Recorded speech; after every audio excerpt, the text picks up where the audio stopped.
आता पाहूया मराठा आरक्षणासंदर्भातल्या टॉप 9 बातम्या।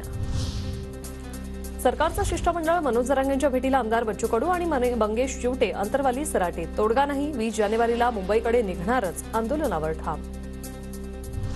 नोंदींवरून बच्चू कडूंचा विभागीय आयुक्तांना दम, तुमचे जिल्हाधिकारी झोपा काढतायत का? तहसील काम करत नसेल तहसीलदार तर तिथे येऊन थोबाडीत मारेन, कडू संतापले। कुणबी नोंदी सापडूनही प्रमाणपत्र मिळत नसल्याने मनोज जरांगे संतापले। ग्रामस्थांनी फोनवरून बच्चू कडूंसमोर तक्रार मांडली। मराठा समाजातील काही निष्क्रिय नेते सापळे रचत आहेत। आंदोलन सुरू झाल्यावर 2 दिवसांमध्ये त्याची नावं जाहीर करणार, जरांगेंचा इशारा। जालना जिल्ह्यात फक्त 12 गाव तपासलेले आहेत, 7000 गावं तपासायची राहिली आहेत। जरांगे पाटलांची शिष्टमंडळासमोर माहिती।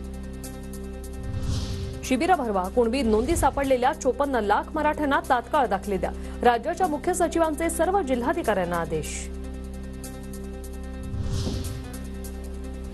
23 जानेवारीपासून मराठा समाजासह खुल्या प्रवर्गाचं सर्वेक्षण, जिल्हा, तालुका आणि महानगरपालिकांच्या ठिकाणी सर्वेक्षण होणार।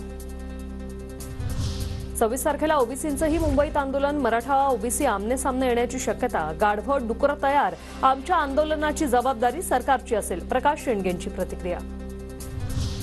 अंतरवाली सराटीत उद्या मनोज जरांगेंचा ट्रॅक्टर मोर्चा। 20 जानेवारीला जरांगे अंतरवाली सराटीतून मुंबईच्या दिशेने निघणार।